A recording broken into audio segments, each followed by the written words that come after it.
नमस्कार. 7च्या बातमीपत्रात मी सुहास धारणे आपलं स्वागत करतो. सुरुवातीला एक नजर ठळक बातम्यांवर.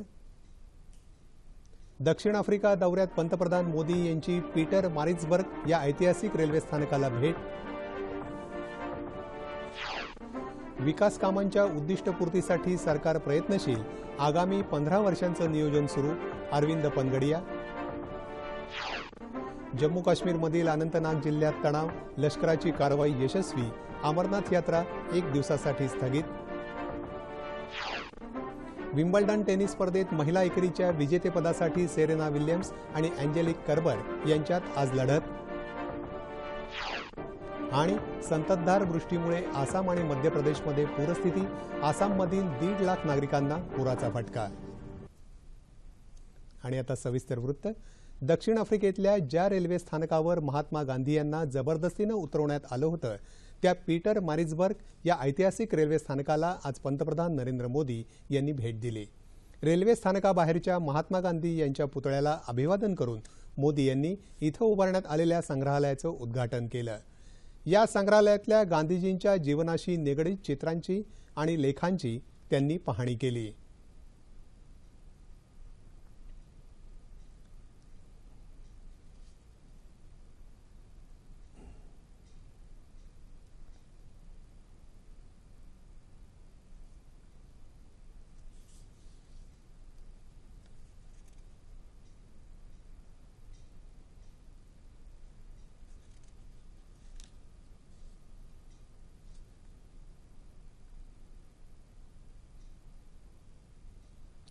आफ्रिकेची ही यात्रा आपल्यासाठी तीर्थक्षेत्रासमान आहे, कारण याच ठिकाणी मोहनदास गांधी यांच्या महात्मा बनण्याचं बीज रोवलं गेलं आहे, असे भावोत्कट उद्गार मोदी यांनी यावेळी काढले.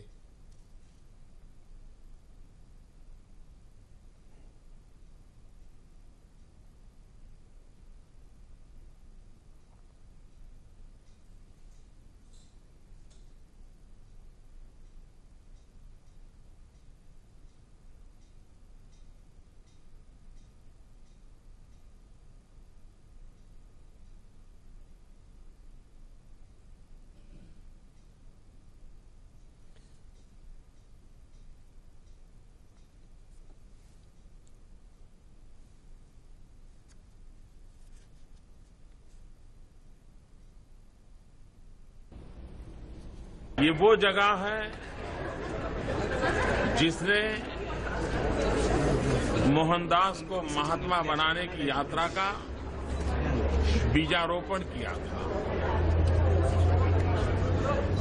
व्यक्ति के जीवन में ट्रांसफॉर्मेशन कैसे होता है, महात्मा गांधी 21 साल इस धरती पर रहे, सामान्य मानवी के लिए संघर्ष करते रहे, यातनाएं झेलते रहे और उनके भीतर एक नई शक्ति का आविष्कार हुआ. त्यानंतर पंतप्रधान डर्बन इथल्या फिनिक्स फार्म इथं पोहोचले. तिथल्या महात्मा गांधींच्या पुतळ्याला श्रद्धांजली अर्पण करून महात्मा गांधींची नात इला गांधी यांची त्यांनी भेट घेतली. महात्मा गांधी यांनी 1904 साली फिनिक्स फार्मची स्थापना केली होती. या वसाहतीच्या उभारणीत भारतीय वंशांच्या लोकांचं मोलाचं योगदान होतं. महात्मा गांधी राहत असलेल्या एका सदनिकेत मांडण्यात आलेल्या चित्र आणि लेखांची पाहणी पंतप्रधानांनी केली. तसंच फिनिक्स फार्ममध्ये त्यांनी वृक्षारोपण केलं. या वसाहतीत राहणाऱ्या स्थानिक रहिवाशांनी पारंपरिक नृत्य आणि संगीताद्वारे पंतप्रधानांचं स्वागत केलं. तत्पूर्वी जोहान्सबर्गमधील कॉन्स्टिट्यूशनल हिल कारागृहाला त्यांनी भेट दिली. याच कारागृहात महात्मा गांधी आणि नेल्सन मंडेला यांना ठेवण्यात आलं होतं. नेल्सन मंडेला फाउंडेशनमध्ये त्यांनी मंडेला यांच्या संबंधीची माहिती जाणून घेतली. मोदी यांनी भारत दक्षिण आफ्रिका व्यापार बैठकीलाही संबोधित केलं. त्यांनी व्यापाऱ्यांना भारतात मोठ्या प्रमाणात गुंतवणूक करण्याचं आवाहन केलं. 10 वर्षात द्विपक्षीय व्यापारात 300% वाढ झाल्याचं त्यांनी यावेळी सांगितलं. सरकारनं गेल्या 2 वर्षात विकास कामांच्या उद्दिष्टपूर्तीसाठी भरपूर काम केलं असून नीती आयोग आगामी 15 वर्ष नजरेसमोर ठेवून योजना तयार करत असल्याचं प्रतिपादन नीती आयोगाचे उपाध्यक्ष अरविंद पनगडिया यांनी आज केलं. जयपूरमधील राजस्थान विद्यापीठानं आयोजित केलेल्या भाषणात ते बोलत होते. सार्वजनिक उपक्रमातील आणि विविध कंपन्यातील निर्गुंतवणुकीविषयी नियोजन आयोग सध्या काम करत आहे असं सांगून पनगडिया यांनी थेट परकीय गुंतवणुकीला प्रोत्साहन देण्याची आवश्यकता असल्याचं मत व्यक्त केलं. कामगार कायद्यात सुधारणा करण्याची नितांत गरज असल्याचं स्पष्ट करून केंद्र सरकार त्यासाठी पुढाकार घेत असल्याचं त्यांनी यावेळी सांगितलं. राजस्थानसह 4 राज्यांनी कामगार कायद्यात दुरुस्ती यापूर्वीच केली आहे. जम्मू काश्मीरच्या अनंतनाग जिल्ह्यात झालेल्या चकमकीत हिजबुल मुजाहिद्दीनचा म्होरक्या बुरहान वानी आणि त्याच्या 2 साथीदारांना भारतीय जवानांनी कंठस्नान घातल्यामुळे खोऱ्यात तणाव निर्माण झाला आहे. खोऱ्यात बंदोबस्तात वाढही केली आहे. काश्मीरच्या दक्षिणेकडील कुकेरनाथ भागात लष्कर आणि राज्य पोलिसांनी दहशतवाद्यांच्या विरोधात केलेल्या कारवाईला चांगलं यश आलं आहे. पुलवामा जिल्हा आणि दक्षिण भागात आज संचारबंदी होती. अफवांचा प्रसार टाळण्यासाठी मोबाईल, इंटरनेट या सेवा बंद करण्यात आल्या होत्या. ठार झालेला दहशतवादी बुरहानवर 10 लाख रुपयांचं बक्षीस होतं. कुकेरनागच्या विभुमटोरा गावात सेना आणि राज्य पोलीस दलानं संयुक्त तपास अभियान राबवलं आहे. या घटनेनंतर सुरक्षेच्या कारणास्तव अमरनाथ यात्रा आज एका दिवसासाठी स्थगित करण्यात आली. परिस्थिती सुधारल्यानंतर यात्रा उद्यापासून पूर्ववत सुरू होण्याची शक्यता असल्याचं केंद्रीय राखीव दलाचे महासंचालक के. दुर्गाप्रसाद यांनी म्हटलं आहे. सार्वजनिक क्षेत्रात थेट परकीय गुंतवणुकीचा ओघ चांगला असून आगामी काळातही वृद्धी दर वाढत राहील अशी आशा वित्तमंत्री अरुण जेटली यांनी व्यक्त केली आहे. मुंबई शेअर बाजार यंदा 140वं वर्ष साजरं करत असून यानिमित्त त्यांच्या हस्ते एका विशेष टपाल तिकिटाचं अनावरण आज करण्यात आलं. नवी दिल्लीमध्ये झालेल्या या कार्यक्रमात जेटली यांनी देशातल्या सर्वात जुन्या मुंबई शेअर बाजाराच्या कार्यपद्धतीविषयी गौरवोद्गार काढले. शेअर बाजारामध्ये पैसे गुंतवणाऱ्यांचं हित जपण्यासाठी केलेल्या प्रयत्नांचा जेटली यांनी विशेष उल्लेख केला. सध्या देशभरात चांगला पाऊस पडत असल्यानं ग्रामीण भागाचंही चित्र पलटण्याची शक्यता आता निर्माण झाली आहे असंही जेटली यावेळी म्हणाले. कर्करोगग्रस्तांच्या संख्येत सातत्यानं होत असलेली वाढ लक्षात घेऊन त्यावरील उपचारासाठी परिणामकारक संशोधन व्हावं आणि रुग्णांना स्वस्तात वैद्यकीय सुविधा उपलब्ध होण्यासाठी पुढाकार घ्यावा असं आवाहन रस्ते वाहतूक आणि महामार्ग मंत्री नितीन गडकरी यांनी आज केलं. नागपूर इथं इंटरनॅशनल कॅन्सर काँग्रेसचं उद्घाटन गडकरी यांच्या हस्ते झालं. त्यावेळी ते बोलत होते. कार्यक्रमाला प्रमुख पाहुणे म्हणून ऊर्जामंत्री चंद्रशेखर बावनकुळे उपस्थित होते. नागपूर कर्करोग रुग्णालय आणि संशोधन संस्थेतर्फे आयोजित या परिषदेत 12 आंतरराष्ट्रीय तज्ज्ञ संशोधन मार्गदर्शन करणार असून देशभरातून 1000 प्रतिनिधी सहभागी झाले आहेत. नागपूर सुधारण्यास आणि नागपूर कर्करोग रुग्णालयाच्या संयुक्त भागीदारीतून अत्याधुनिक रुग्णालय लवकरच सुरू होणार असल्याचं यावेळी सांगण्यात आलं. यावेळी कर्करोग संशोधन उपचार क्षेत्रात उल्लेखनीय कार्य करणारे doctor Prafulla Desai, doctor Suresh Advani, doctor Harish Kulkarni, doctor C. Palanivelu, doctor Anita Borges यांना यावेळी जीवनगौरव पुरस्कार देऊन सन्मानित करण्यात आलं. 2 दिवस चालणाऱ्या या परिषदेत विविध तज्ज्ञ डॉक्टरांकडून आधुनिक उपचारांच्या माहितीचं सादरीकरण होणार आहे. जनतेनं निवडून दिल्यानंतर मुख्यमंत्री देवेंद्र फडणवीस यांनी मंत्रिपद देऊन आपल्यावर खूप मोठा विश्वास दाखवला आहे. त्यांनी दिलेली जबाबदारी गोरगरीब जनता, शेतकरी आणि मजूर यांच्या कल्याणासाठी राबवून आपण हा विश्वास सार्थ करण्याचा प्रयत्न करू असे उद्गार नवे मंत्री सुभाष देशमुख यांनी आज पंढरपूर इथं व्यक्त केले. मंत्रिपदाच्या शपथविधीनंतर आज देशमुख यांनी पंढरपूरला जाऊन विठ्ठलाचं दर्शन घेतलं. आपण सत्तेचा किंवा मंत्रिपदाचा वापर सामान्य जनतेच्या अडीअडचणी सोडवून राज्याला प्रगतीपथावर नेण्यासाठी करू असं आश्वासन त्यांनी पत्रकारांशी संवाद साधताना दिलं. यंदाच्या आषाढी यात्रेत भाविकांना जास्तीत जास्त सुविधा देण्यासाठी शक्य ते सर्व प्रयत्न करण्यात येतील असंही ते यावेळी म्हणाले. पंढरपूरला येण्यापूर्वी देशमुख यांनी सोलापूर जिल्ह्यात दाखल झालेल्या माऊलींच्या पालखीचं दर्शन घेतलं. आजवर ज्या शेतकऱ्यांचे प्रश्न सभागृहात मांडत आलो त्यांचे प्रश्न सोडवण्यासाठीच आपण मंत्रिपदाचा उपयोग करणार असल्याचं मनोगत नवे राज्यमंत्री गुलाबराव पाटील यांनी आज जळगाव इथं व्यक्त केलं. मंत्रिपदाच्या शपथविधीनंतर आज प्रथमच जिल्ह्यात गेल्यानंतर रेल्वे स्थानकावर त्यांचं जल्लोषात स्वागत करण्यात आलं. स्थानकाबाहेर असलेल्या डॉक्टर बाबासाहेब आंबेडकरांच्या पुतळ्याला पुष्पहार अर्पण केल्यानंतर त्यांची मिरवणूकही काढण्यात आली. मंत्रिमंडळातल्या समावेशामुळे सामान्य कार्यकर्त्यांना झालेला आनंद पाहून आपण भारावून गेलो आहोत. शेतकऱ्यांचे आणि नागरिकांचे प्रश्न थेट मंत्रिमंडळापुढे मांडण्यासाठी आपलं मंत्रिपद ही एक चांगली संधी आहे असं मी मानतो असं त्यांनी यावेळी सांगितलं. चांगल्या अधिकाऱ्यांना प्रोत्साहन देण्याचीच आपली भूमिका राहील असंही त्यांनी यावेळी स्पष्ट केलं. राज्यात फळं आणि भाजीपाला कृषी उत्पन्न बाजार समित्यांच्या जिल्ह्यातल्या 10 बाजार समित्या येत्या सोमवारपासून बेमुदत बंद ठेवण्यात येणार आहे. जिल्हा बाजार समितीच्या पदाधिकाऱ्यांनी आज पत्रकार परिषदेत हा निर्णय जाहीर केला. सातारा जिल्ह्यातल्या फलटण बाजार समितीनं आजपासूनच बंद पुकारला आहे. सोलापूर जिल्ह्यातही कृषी उत्पन्न बाजार समितीत येत्या सोमवारपासून बेमुदत संप पुकारण्याचा निर्णय आडत व्यापारी आणि माथाडी कामगार संघटनेनं घेतला आहे. नवी मुंबई कृषी उत्पन्न बाजार समितीतही राज्य शासनाच्या निर्णयाच्या निषेधार्थ व्यापारी मंगळवारपासून सार्वजनिक सुट्टीवर जाणार असल्याचं व्यापारी सूत्रांनी सांगितलं. रत्नागिरी जिल्ह्यातल्या संगमेश्वर जवळच्या कुर्धोंडा गावात आज शौचालयाच्या टाकीच्या स्लॅबच्या फळ्या काढण्यासाठी उतरलेल्या 4 तिघा जणांचा गुदमरून मृत्यू झाला. यामध्ये 2 कामगार आणि ठेकेदाराचा समावेश आहे. या अपघातात अन्य एका कामगाराची प्रकृती चिंताजनक असून त्याच्यावर जिल्हा रुग्णालयात उपचार सुरू आहेत. युवा प्रतिष्ठान आणि भाजपाचे खासदार किरीट सोमय्या यांच्या वतीनं मुंबईतील मुलुंड रेल्वे स्थानकावर आज रेल्वे प्रवासी सुरक्षा अभियानाचं आयोजन करण्यात आलं होतं. या अभियानात 300 विद्यार्थी सहभागी झाले होते.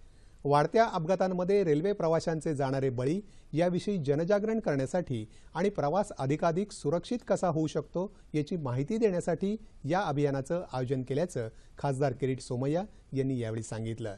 मुंबई आणि उपनगरात रेल्वे अपघातामध्ये 50% मृत्यू हे रूळ ओलांडताना होतात. त्यामुळे असे प्रकार टाळण्यासाठी गरज असल्याचं त्यांनी यावेळी सांगितलं. अभियानात सहभागी झालेल्या विद्यार्थ्यांनी सुरक्षित प्रवासाचा संदेश देणारे फलक हाती घेतले होते. बुलडाणा जिल्ह्यातल्या खामगाव रेल्वे स्थानकापासून आज वारकऱ्यांसाठी एक विशेष गाडी पंढरपूरला रवाना झाली.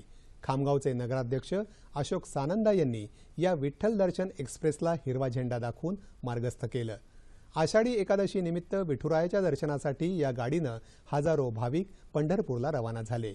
यंदा रेल्वे विभागानं 9, 10 आणि 11 जुलैला पंढरपूरसाठी विशेष गाडी सोडण्याची व्यवस्था केली आहे. या विशेष गाडीमुळे जिल्ह्यातल्या भाविकांसाठी विठुरायाच्या दर्शनाची चांगली सोय उपलब्ध झाली असून ज्येष्ठ नागरिकांना याचा विशेष लाभ झाला आहे, असं नगराध्यक्ष सानंदा यांनी यावेळी सांगितलं.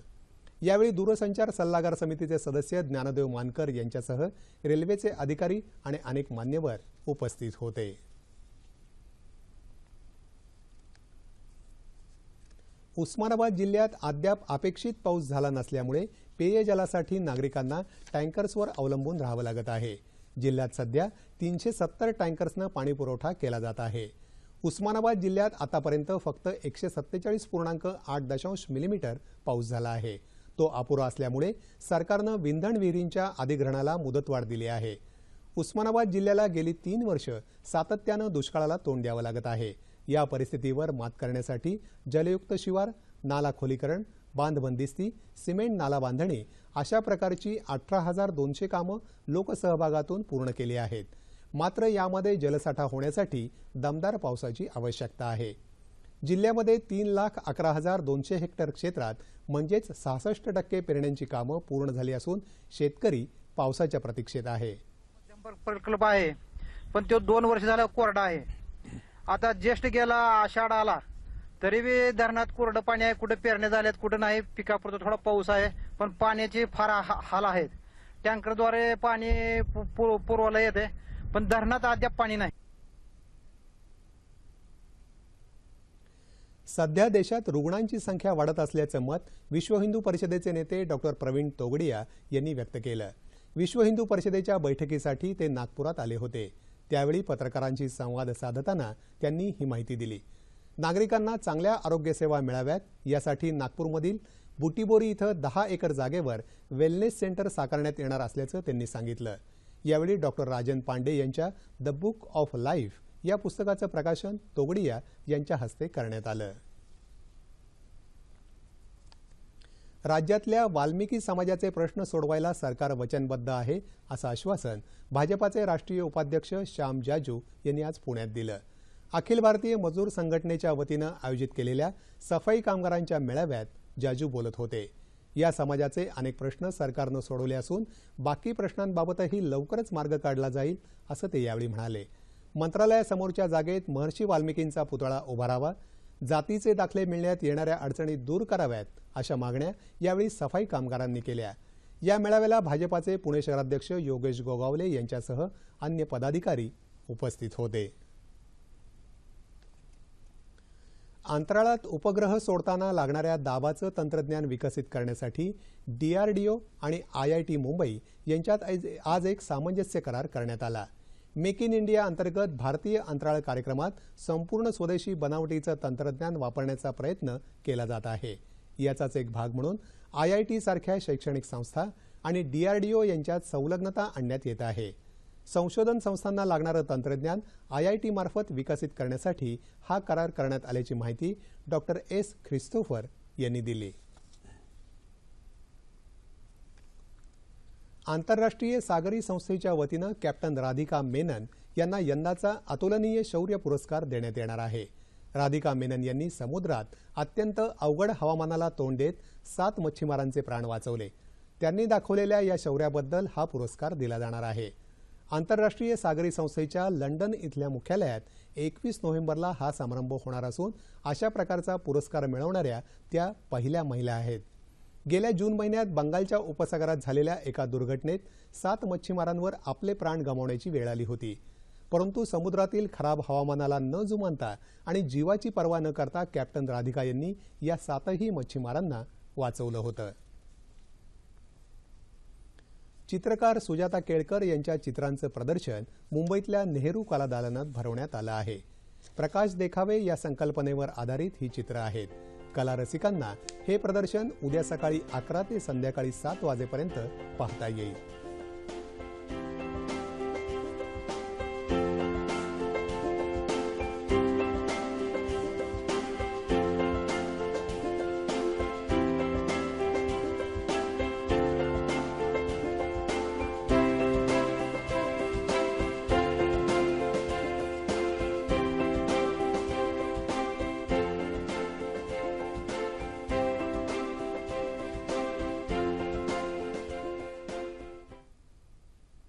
यंदाच्या विम्बल्डन स्पर्धेतल्या महिला एकेरीच्या अजिंक्यपदासाठी बलाढ्य सेरेना विल्यम्स आणि प्रथमच अंतिम फेरी गाठलेल्या अँजेलिक कर्बर यांच्यात आज लढत होत आहे. उपांत्य फेरीत व्हिनस विल्यम्सवर मात केल्यामुळे कर्बरच्या विजेतेपदाच्या आशा उंचावल्या आहेत. तर आतापर्यंत विम्बल्डनचं अजिंक्यपद 6 वेळा पटकावून कारकिर्दीत 21 ग्रँडस्लॅम विजेतेपद पटकावलेल्या सेरेनाचं लक्ष आजची लढत जिंकून स्टेफी ग्राफच्या विक्रमाशी बरोबरी करण्याकडे राहील. पुरुष एकेरीच्या अजिंक्यपदासाठी उद्या अँडी मरे आणि मिलोस रावनिक यांच्यात लढत रंगणार आहे.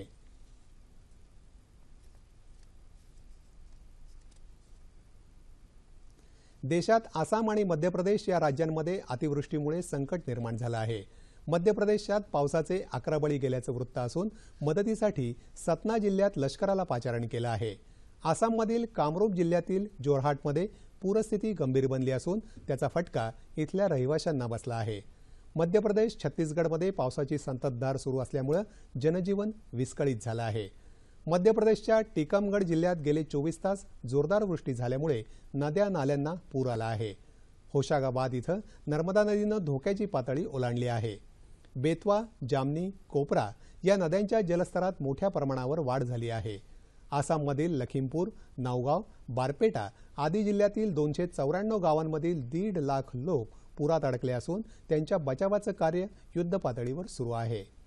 आसामातील गंभीर पूरस्थिती लक्षात घेता आसामचे मुख्यमंत्री सर्बानंद सोनोवाल यांनी पूरग्रस्तांना तातडीनं मदत पुरवण्याचे आदेश संबंधित अधिकाऱ्यांना दिले आहेत. हवामान. येत्या 2-3 दिवसात नैऋत्य मोसमी पावसाची वाटचाल कच्छ आणि पश्चिम राजस्थानच्या उर्वरित भागात होण्यास अनुकूल परिस्थिती आहे. गेल्या 24 तासात विदर्भात काही ठिकाणी अतिवृष्टी झाली तर मध्य महाराष्ट्रात जोरदार आणि कोकणात मुसळधार पाऊस पडला. राज्यात आज अनेक ठिकाणी पाऊस पडला. कोल्हापूर जिल्ह्यात सकाळपासूनच जोरदार पाऊस पडत असून या जोरदार पावसामुळे जिल्ह्यातील 2 बंधाऱ्यांच्या पाण्याच्या पातळीत वाढ झाली. तसंच या पावसामुळे बळीराजा सुखावला आहे. मात्र सतत पडत असलेल्या पावसामुळे जिल्ह्यातल्या काही ठिकाणी जनजीवन विस्कळीत झालं आहे. अमरावती शहरासह जिल्ह्यात अनेक ठिकाणी दुपारपासून पावसाला पुन्हा एकदा सुरुवात झाली. जिल्ह्यात आतापर्यंत एकूण 261 मिलीमीटर सरासरी पावसाची नोंद झाली आहे. बुलडाणा, अकोला, उस्मानाबाद, परभणी आणि लातूर जिल्ह्यातही रिमझिम पाऊस पडत आहे. नागपुरात पावसानं सकाळी हजेरी लावली. मात्र दुपारनंतर पावसानं इथं विश्रांती घेतली आहे. हिंगोली जिल्हा आणि शहरात आज सायंकाळपासून दमदार पावसाला सुरुवात झाली। रत्नागिरी आणि सिंधुदुर्ग जिल्ह्यात वादळी वाऱ्यासह पाऊस सुरू आहे। येत्या 36 तासात कोकण आणि मध्य महाराष्ट्रात काही भागात जोरदार तर मराठवाडा विदर्भात काही ठिकाणी मुसळधार पाऊस पडेल अशी शक्यता हवामानशास्त्र विभागानं वर्तवली आहे। तापमान अंश सेल्सिअसमध्ये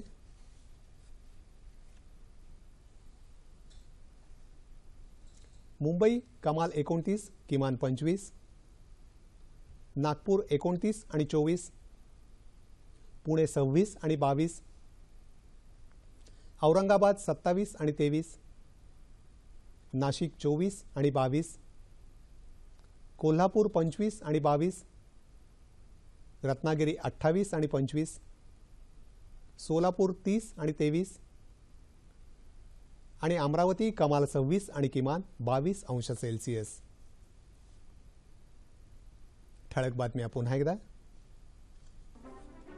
दक्षिण आफ्रिका दौऱ्यात पंतप्रधान मोदी यांची पीटर मारिट्झबर्ग या ऐतिहासिक रेल्वे स्थानकाला भेट। विकास कामांच्या उद्दिष्टपूर्तीसाठी सरकार प्रयत्नशील, आगामी 15 वर्षांचं नियोजन सुरू, अरविंद पनगडिया।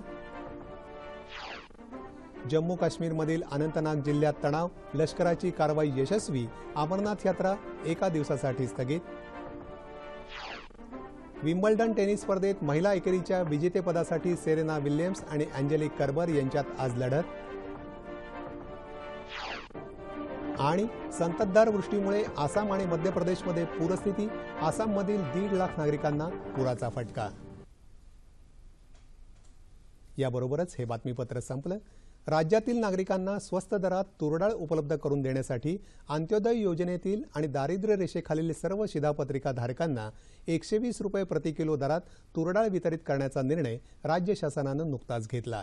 याच अनुषंगानं तुरडाळीचे भाव सामान्यांच्या आवाक्यात आणण्यासाठी शासनाचे प्रयत्न आणि सद्यस्थिती याविषयी चर्चा करण्यासाठी अन्न आणि नागरी पुरवठा विभागाचे उपसचिव सतीश सुपे यांना आज रात्री 9:30च्या बातमीपत्रात निमंत्रित करण्यात आलं आहे।